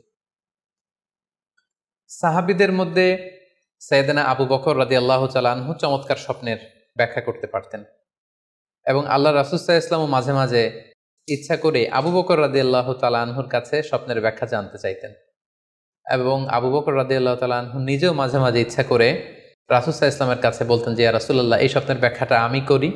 আল্লাহ রাসূল সাল্লাল্লাহু আলাইহি ওয়াসাল্লাম তখন আবু বকর রাদিয়াল্লাহু তাআলা আনহুকে স্বপ্নের ব্যাখ্যা করার অনুমতি প্রদান করতেন। এক্ষেত্রে আমরা আল খাসাইসুল কুবরা, জালালউদ্দিন সুয়ুতির লেখা, সেখানকার একটি বর্ণনার কথা উল্লেখ করতে পারি, যেখানে আল্লাহ রাসূল সাল্লাল্লাহু আলাইহি সাল্লাম আবু বকর রাদিয়াল্লাহু তাআলা আনহুর কাছে একটি স্বপ্নের উল্লেখ করলেন। বললেন, আবু বকর, আমি গত রাতে স্বপ্নে দেখেছি যে তুমি আর আমি 2জন মিলে দৌড় প্রতিযোগিতা করছি, এবং দেখলাম যে আমি তোমার 2.5 গজ সামনে, তুমি আমার 2.5 গজ পেছনে, অর্থাৎ আমি এই দৌড় প্রতিযোগিতায় বিজয় লাভ করেছি এবং তুমি আমার 2.5 হাত পেছনে। এর ব্যাখ্যা কি হতে পারে? তখন সাইয়েদনা আবু বকর রাদিয়াল্লাহু তাআলা আনহু বললেন, ইয়া রাসূলুল্লাহ, আমার মনে হচ্ছে যে আপনি আমার আগে পৃথিবী থেকে বিদায় নেবেন এবং আপনার ইন্তেকালের 2.5 বছর পরে আমি পৃথিবী থেকে বিদায় নিব, অর্থাৎ আপনি আমার 2.5 বছর আগে পৃথিবী ছাড়বেন আর আমি আপনার 2.5 বছর পরে পৃথিবী ছাড়ব। এবং আমরা যদি বাস্তবতা এবং ইতিহাস খেয়াল করি, তাহলে আমরা সেটাই দেখব যে আল্লাহ রাসূল সাল্লাল্লাহু আলাইহি সাল্লামের ইন্তেকালের 2.5 বছর পরে সাইয়েদনা আবু বকর রাদিয়াল্লাহু তাআলা আনহু তিনি ইন্তেকাল করেছিলেন। সাইয়েদনা আবু বকর রাদিয়াল্লাহু তাআলা আনহুর স্বপ্ন ব্যাখ্যার পারদর্শিতা নিয়ে আমরা এক্ষেত্রে মুস্তাদরেকে হাকিমের একটি হাদিস উল্লেখ করতে চাই, যেখানে এই হাদিসটি মুস্তাদরেকে হাকিমেও এসেছে, সুনানে আবু দাউদেও এসেছে, এবং হাদিসটি সহিহ। আম্মা জান আয়েশা রাদিয়াল্লাহু তাআলা আনহা, উনি একটি স্বপ্ন দেখলেন যে আকাশ থেকে 3টি চাঁদ ওনার ঘরে খসে পড়েছে, এবং এই স্বপ্ন দেখে তিনি ওনার পিতা আবু বকর রাদিয়াল্লাহু তাআলা আনহুকে জিজ্ঞেস করলেন যে আমি স্বপ্নে দেখেছি যে আকাশের 3টি চাঁদ এসে আমার ঘরে পড়েছে, এর ব্যাখ্যা কি হতে পারে? তখন আবু বকর রাদিয়াল্লাহু তাআলা আনহু ওনার কন্যা আম্মা জান আয়েশা রাদিয়াল্লাহু তাআলা আনহাকে বললেন যে এই স্বপ্নের ব্যাখ্যা হচ্ছে এই পৃথিবীর 3 জন মানুষের কবর তোমার ঘরে অবস্থিত হবে। সুবহানাল্লাহি বিহামদি। এবং আমরা জানি যে আল্লাহ রাসূল সাল্লাল্লাহু আলাইহি ওয়াসাল্লাম যখন ইন্তেকাল করলেন তখন আল্লাহ রাসূল সাল্লাল্লাহু আলাইহি ওয়াসাল্লামকে কবর দেওয়া হয়েছিল আম্মা জান আয়েশা রাদিয়াল্লাহু তাআলা আনহার ঘরে। এবং তখন আবু বকর রাদিয়াল্লাহু তাআলা আনহু বলেছিলেন যে আয়েশা, তোমার কি মনে আছে তুমি যে একটা স্বপ্নের ব্যাখ্যা আমার কাছে জানতে চেয়েছিলে যে 3টি আকাশের চাঁদ তোমার ঘরে খসে পড়েছে, এই দেখো আল্লাহ রাসূল সাল্লাল্লাহু আলাইহি ওয়াসাল্লামের কবর তোমার ঘরে হয়েছে, তুমি জেনে রেখো যে 3টা চাঁদের শ্রেষ্ঠ চাঁদ হচ্ছে এটি। এবং আমরা এও জানি যে আবু বকর রাদিয়াল্লাহু তাআলা আনহু ইন্তেকালের পরে আম্মা জান আয়েশার ঘরেই কবর হয়েছে এবং ওমরে ফারুকের কবরও আম্মা জান আয়েশা রাদিয়াল্লাহু তাআলা আনহুর ঘরেই অবস্থিত। তাহলে এই হাদিসগুলোর আলোকে আমরা বুঝতে পারি যে সাহাবাদের মধ্যে আবু বকর রাদিয়াল্লাহু তাআলা আনহু ছিলেন স্বপ্ন ব্যাখ্যায় সবচেয়ে পারদর্শী। তাবিঈদের মধ্যে স্বপ্ন ব্যাখ্যায় সবচেয়ে পারদর্শী ছিলেন মুহাম্মদ ইবনে সিরিন। আমরা ওনার নাম প্রায় শুনে থাকি। তিনি স্বপ্ন ব্যাখ্যার ক্ষেত্রে খুব এক্সপার্ট ছিলেন। তিনি উসমান রাদিয়াল্লাহু তাআলা আনহু যখন ইসলামের খলিফা তখন বসরা নগরীতে মুহাম্মদ ইবনে সিরিন জন্মগ্রহণ করেন এবং অনেক সাহাবা থেকে তিনি অনেক হাদিস বর্ণনা করেছেন। এবং তিনি ইমাম আবু হানিফা আলাইহি রাহমার সমসাময়িক ছিলেন। ইমাম আবু হানিফা একবার স্বপ্নে দেখলেন যে তিনি আল্লাহ রাসূল সাল্লাল্লাহু আলাইহি ওয়াসাল্লামের কবর খুঁড়ছেন অথবা কবরের লাশ বের করছেন কিংবা কাফন বের করছেন। এই স্বপ্ন দেখে ইমামুল আযম আবু হানিফা রাহিমাহুল্লাহ উনি বিচলিত হয়ে গেলেন যে আমি কি স্বপ্ন দেখলাম যে আমি রাসূল সাল্লাল্লাহু আলাইহি ওয়াসাল্লামের কবর খুঁড়ছি, সেখান থেকে কাফন বের করছি। কেউই এই স্বপ্নের ব্যাখ্যা করতে পারলেন না। তখন ইমাম মুহাম্মদ ইবনে সিরিনের কাছে যখন জানতে চাওয়া হলো তখন মুহাম্মদ ইবনে সিরিন বললেন যে হাযা রাজুলুন ইউহয়ি সুন্নাত রাসূলিল্লাহ, অর্থাৎ যে ব্যক্তি এই স্বপ্ন দেখেছে তার মাধ্যমে আল্লাহ রাসূল সাল্লাল্লাহু আলাইহি ওয়াসাল্লামের হাদিসের বা সুন্নাহর পুনর্জীবন হবে। তিনি রাসূল সাল্লাল্লাহু আলাইহি ওয়াসাল্লামের সুন্নাহগুলোকে পুনরুজ্জীবন দান করবেন, পুনরুজ্জীবিত করবেন। এবং বাস্তবে আমরা এটাই দেখেছি যে ইমাম আবু হানিফার চিন্তা, ওনার থট, ওনার মাযহাব গোটা বিশ্বে সমৃদ্ধি লাভ করেছে, মানুষ এটাকে গ্রহণ করেছে। ওনার বুদ্ধিবৃত্তিক যে চিন্তা, ওনার ফিকহি ইস্তেমবাদগুলো গোটা বিশ্বে আল্লাহ রাসূল সাল্লাল্লাহু আলাইহি ওয়াসাল্লামের হাদিসগুলোকে আরও প্রাণবন্তভাবে মুসলিম উম্মার কাছে রিপ্রেজেন্ট করেছে। আমরা আপাত দৃষ্টিতে মনে হচ্ছিল যে এটা একটা খারাপ স্বপ্ন, যে ইমাম আবু হানিফা তিনি রাসূল সাল্লাল্লাহু আলাইহি ওয়াসাল্লামের কবর খুঁড়ছেন, লাশ বের করছেন বা কাফন বের করছেন। কিন্তু মুহাম্মদ ইবনে সিরিন চমৎকার ব্যাখ্যা করেছেন যে হাযা রাজুলুন ইউহয়ি সুন্নাত রাসূলিল্লাহ, এই লোক তো এমন লোক হবে যে রাসূল সাল্লাল্লাহু আলাইহি ওয়াসাল্লামের সুন্নাহকে পুনরুজ্জীবন দান করবে। এই পর্যায়ে আমরা জানবার চেষ্টা করব যে কোরআন সুন্নাহর আলোকে বিভিন্ন সিম্বল বা প্রতীক বা চিহ্নের দিকে খেয়াল রেখে স্বপ্নের ব্যাখ্যা করা। আমরা বলেছিলাম যে কিছু কিছু স্বপ্ন আছে খুব সফিস্টিকেটেড, সিম্বলিক বা আইকনিক, যেখানে কোনো ইঙ্গিত দেয়া হচ্ছে, ইঙ্গিতবহ, এবং যেটার ইন্টারপ্রিটেশন না করলে এটা দিয়ে আসলে কি বোঝানো হচ্ছে এটা বোঝা যায় না। সেক্ষেত্রে কোরআন সুন্নাহর আলোকে, স্কলারদের অভিজ্ঞতার আলোকে কিছু আইকন বা সিম্বল, এগুলোর মিনিং কি হতে পারে সে ব্যাপারে আমরা জানবার চেষ্টা করব। এক্ষেত্রে আমরা বলবো যে কেউ যদি স্বপ্নে রশি দেখে, স্বপ্নে যদি সে রশি দেখে তাহলে এটা গুড সাইন। এটা কেমন যেন আল্লাহর সাথে একটা প্রতিশ্রুতির সাথে সম্পৃক্ত, কারণ আল্লাহ তাআলা কোরআনে ইরশাদ করেছেন ওয়াতাসিমু বিহাবলিল্লাহি জামিআ। আরবিতে রশি আরবি হচ্ছে হাবল, মানে ওয়াতাসিমু বিহাবলিল্লাহি জামিআ, তোমরা আল্লাহর রজ্জু বা রশিকে আঁকড়ে ধরো। তাহলে রশি দেখা মানে এখানে আমরা আল্লাহর ওয়াদাগুলো যেন পূরণ করি, আল্লাহর আনুগত্য যেন আমরা প্রপারলি করতে পারি, এটা ইঙ্গিত করছে। এরপর স্বপ্নে যদি আমরা কাক দেখি, এটা সাধারণত একটা নেগেটিভ সাইন বহন করে, কারণ কাককে আল্লাহ রাসূল সাল্লাল্লাহু আলাইহি ওয়াসাল্লাম ফাসিক বা ফুয়াইসিক বলেছেন। সো আমরা যদি স্বপ্নে কাক দেখি এটাকে আমরা পজিটিভ কোনো সাইন মনে না করে নেগেটিভ সাইন মনে করতে পারি। তৃতীয়ত, আমরা যদি স্বপ্নে লম্বা কাপড় দেখি এটা গুড সাইন। কারো গায়ে যদি লম্বা জামা থাকে তাহলে এটা গুড সাইন, আর খাটো জামা থাকলে সাধারণত এটা নেগেটিভ সাইন। এক্ষেত্রে আমরা সহিহ বুখারীর একটা হাদিস উল্লেখ করতে পারি। আল্লাহর হাবিব সাল্লাল্লাহু আলাইহি ওয়াসাল্লাম বলেছেন যে আমার সামনে অনেক মানুষকে পেশ করা হলো, তাদের কারো জামা নাভি পর্যন্ত, কারো জামা হাঁটু পর্যন্ত, কারো জামা পা পর্যন্ত। আর সেক্ষেত্রে ওমরে ফারুককে দেখলাম যে এত লম্বা জামা পরে সে হেঁটে যাচ্ছে, সে তার জামা টেনে টেনে নিয়ে যাচ্ছে। তো সাহাবারা বললেন মা আউয়ালতাহু ইয়া রাসূলুল্লাহ, হে আল্লাহর রাসূল, আপনার এই স্বপ্ন থেকে আপনি কি বোঝাতে চাইলেন?